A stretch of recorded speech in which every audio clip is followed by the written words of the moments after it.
السلام عليكم يا فنديه. دي مش سيات ليون، دي كوبرا ليون. ومفروض بقى في حته من الفيديو ان انا اقول لك ان كوبرا ليون دي في مكان تاني خالص وتجربه مختلفه خالص وكل الحاجات دي، ولكن الحقيقه ان هي السيات ليون اللي انت بتحبها ومتعود عليها، ولكن بتصميم اجمل، بتجهيزات افخم، باداء احسن، بحاجات متميزه اكتر بتخلي التجربه اجمل من اللي انت متعود عليه. فالنهارده هنجرب كوبرا ليون ونشوف ايه التفاصيل بتاعتها، والفيديو ده لا ينصح بيه لمرضى العظام ومرضى الخشونه ومرضى الفقرات وكل الحاجات دي. فيلا بينا.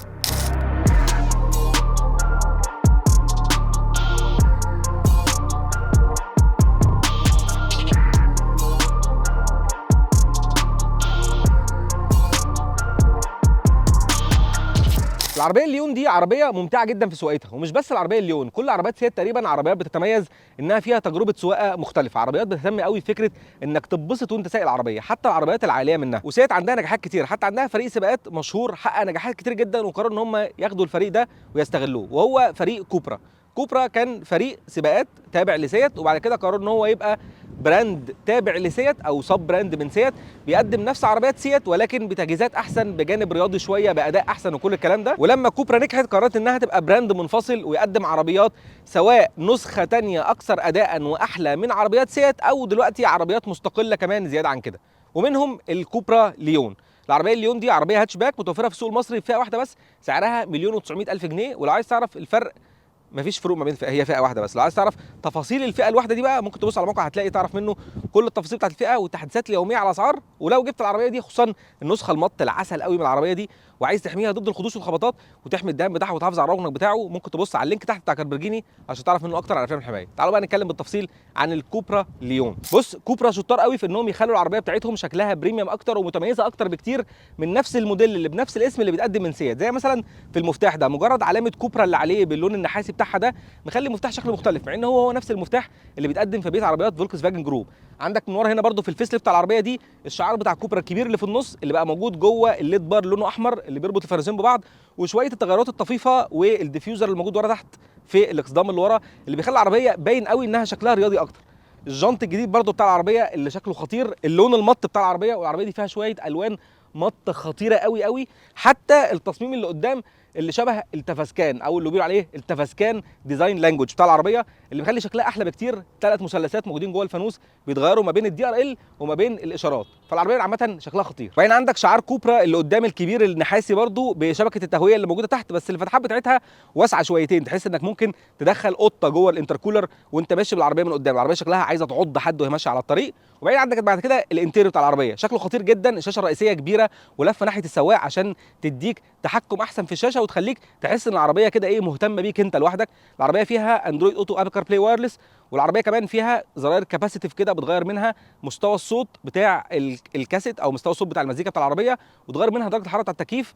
والعربيه فيها كراسي سبور شكلها خطير جدا، معموله اليكانتارا بتمسك جسمك وتدعمه بشكل حلو جدا. والكراسي عامه تصميمها خطير وملفت للنظر بشكل كبير.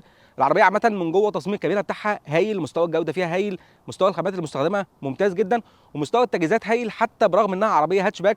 يعني عندك السقف تقريبا مش بانوراما، بس نص فتحه سقف كده واخده السقف كله. عندك شاحن وايرلس سريع جدا، وعندك كراسي كهرباء للسواق مع ميموري وحاجات ثانيه كتير. المهم بقى تجربه السواقه، ودي اهم حاجه في الكوبرا ليون.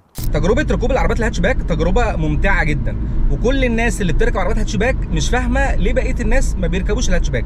بس الحقيقه ان التجربه كل مختلف على انها ممتعه، انما المسؤوليات اليوميه بتاعت الشنط والاولاد والسترولرز والحاجات دي كلها بتخليك ما تعرفش تتعايش في حياتك بعربيه هاتشباك، خصوصا لو انت معاك ناس كتير بتركب. فخلينا نركن موضوع العمليه والمسؤوليات والحاجات دي كلها على جنب، ونتكلم عن المتعه الخالصه. تجربه الكوبرا ليون دي تجربه ممتعه جدا، من اول ما هتشوف العربيه في الشارع لغايه اما هتجرب سواقه العربيه وانت قاعد في الكرسي ده. والتجربه من هنا بتبدا من عند وضعيه القياده. وضعيه قياده سكر، الحاجه اللي انا بحبها جدا واللي انا بقعد اصيح صياح شديد بقالي 7-8 سنين فيها، انك تبقى قاعد جوه العربيه غطسان جوه العربيه، حاسس ان انت واقع جواها. نفس التجربه بالظبط بتاعت انك قاعد على المرتبه. كل ما انت قاعد فوق المرتبه فانت مش مرتاح. انت بترتاح امتى؟ لما تقعد جوه المرتبه، لما تغطس في المرتبه.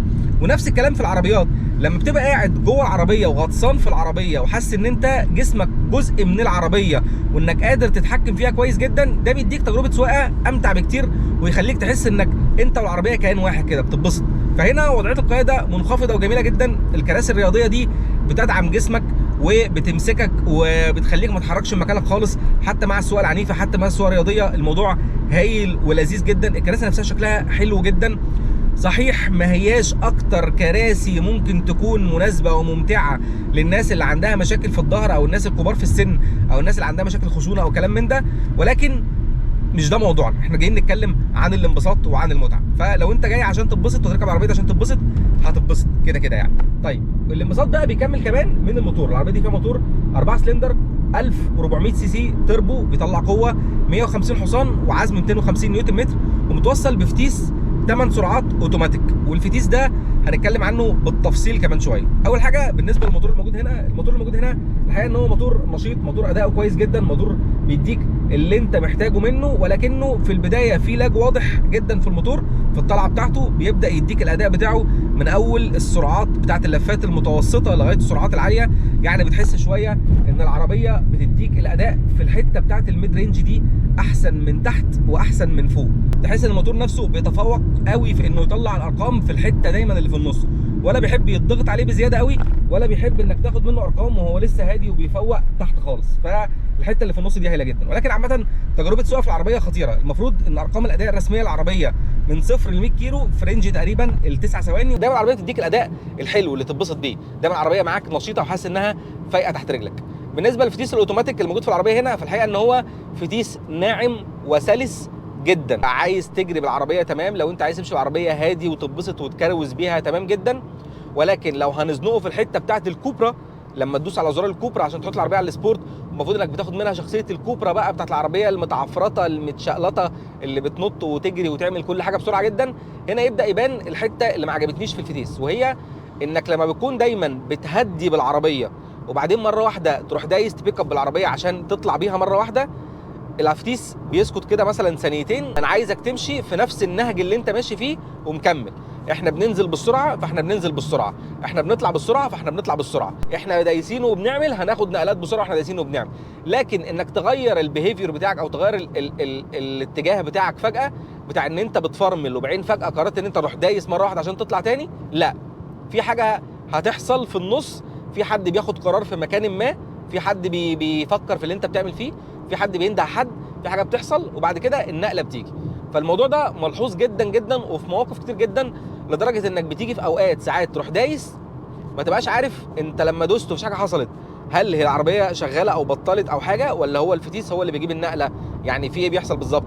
بيحصل لك لحظات من اللحظات دي.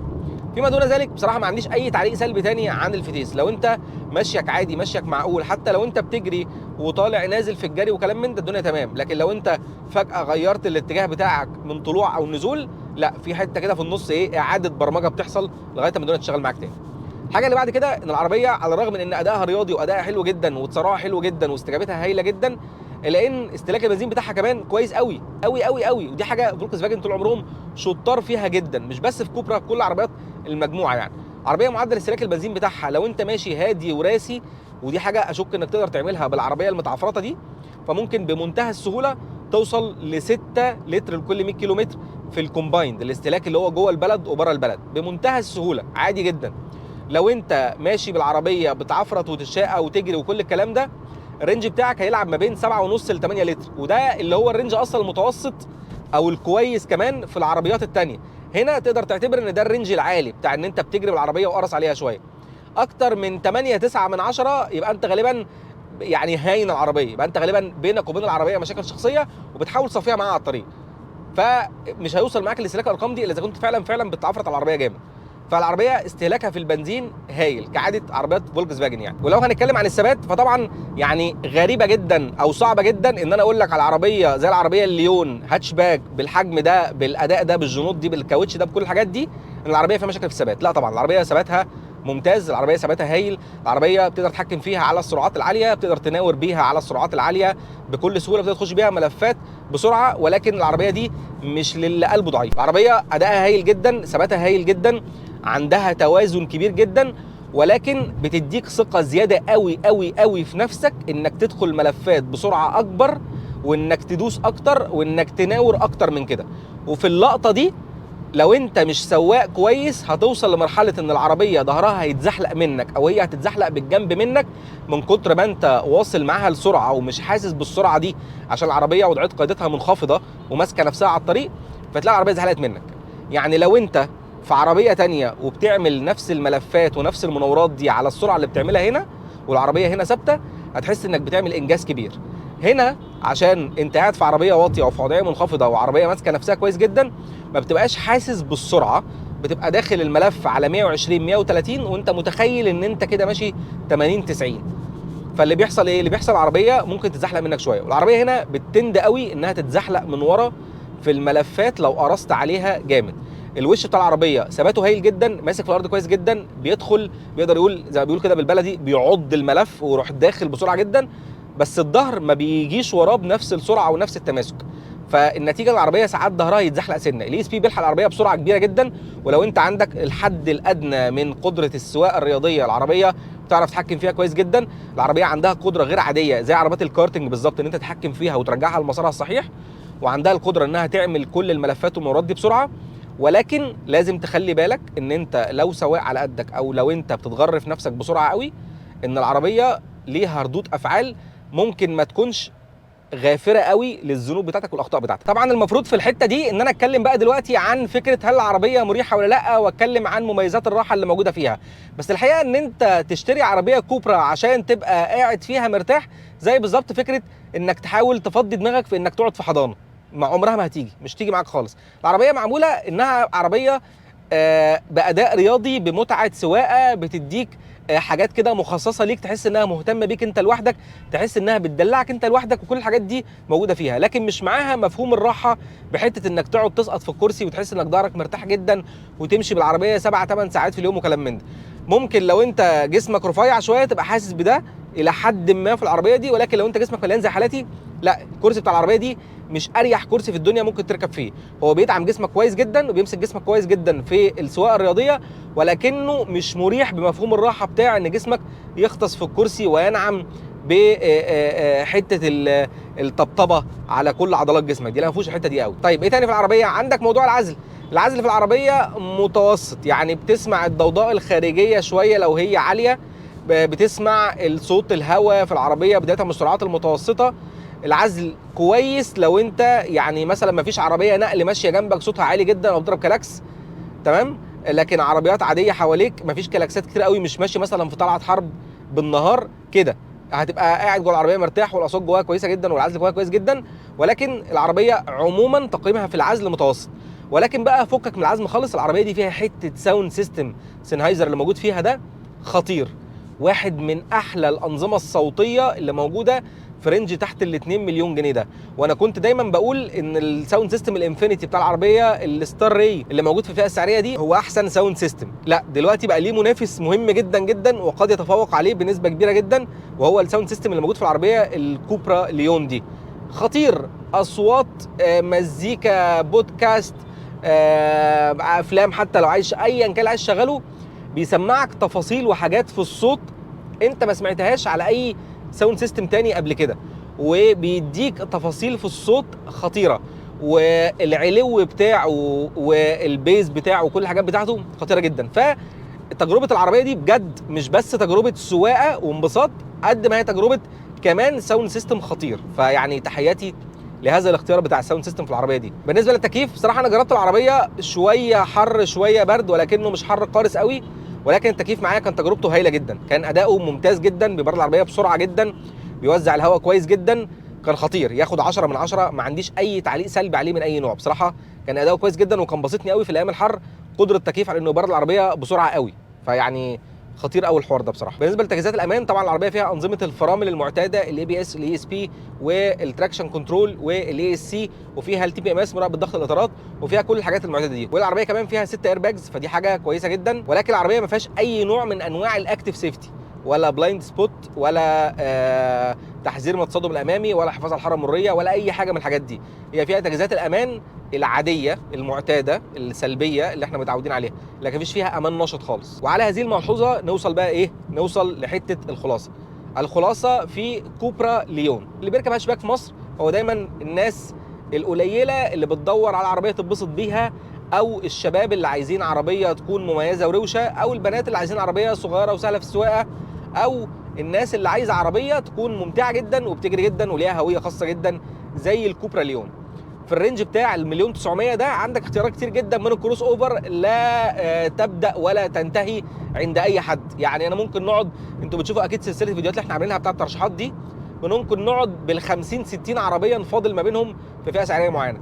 مفيش اكتر من العربيات الكروس اوفر في اي فئه سعريه، ولكن قلما لقيت عربيه هاتشباك وقلما لقيت عربيه شغلتها الشاغله كلها انها تديك اداء رياضي ممتع. وده اللي كوبرا بتعمله في الفئه السعريه دي. ممكن تشوفوا ان هو سعر كتير، ولكن الحقيقه ان هو مش سعر كتير خالص. انت لو قارنتها ببقيه العربيات الهاتشباك اللي موجوده في الفئه السعريه الاقل منها، هتلاقي العربيه بتقدم حاجات كتير قوي وبتقدم هويه مختلفه خالص، وعربيه حقيقي بريميوم، عربيه برستيجها حاضر جدا في اي مكان بتروحه، عربيه الناس معجبه بيها قوي قوي قوي، عربيه ملفته للانظار جدا في اي مكان تروحه، عربيه معموله للانبساط بكل الطرق الممكنه، سواء في الساوند سيستم التحفه بتاع العربيه، سواء في لمسات الديزاين الخطيره اللي معموله بدماغ جامده قوي في العربيه دي. كل حاجه في العربيه معموله انها تكون ممتعه. ما تشتريش العربيه دي امتى، او العربيه دي مش ليك امتى؟ لو انت عايزها عربيه عائليه فانت السكه غلط يا عماد خالص. لو انت عايزها عربيه مريحه برضو النمره غلط خالص. لو انت عايز عربيه اعتماديه عمليه من اللي شنطتها كبيره وواسعه وكل الحاجات دي، يعني حتى لو مش عايزها العيله بس انت لوحدك، بس انت حواراتك كتير وبيركب معاك ناس كتير، لا برضو العربيه دي مش لكده. العربيه دي معموله للانبساط، ولما تجيبها فعلا هتتبسط. بس كده. اتمنى اكون الريفيو ده عجبكم عن العربيه الكوبرا ليون، واتمنى اكون جاوبت عن كل اسئلتكم عن العربيه دي. وقولوا لي كده، لو بتشتروا عربيه للانبساط تحت ال 2 مليون جنيه، ايه الاختيار الاول بالنسبه لكم؟ ما تنسوش بقى تتابعونا على بقيه المنصات عشان تشوفوا كمان فيديوهات الترشيحات اللي بنعملها الفتره دي. ما تنسوش تتابعوا الستوريز عشان تشوفوا العربيات اللي هنجربها بعد كده. سلام.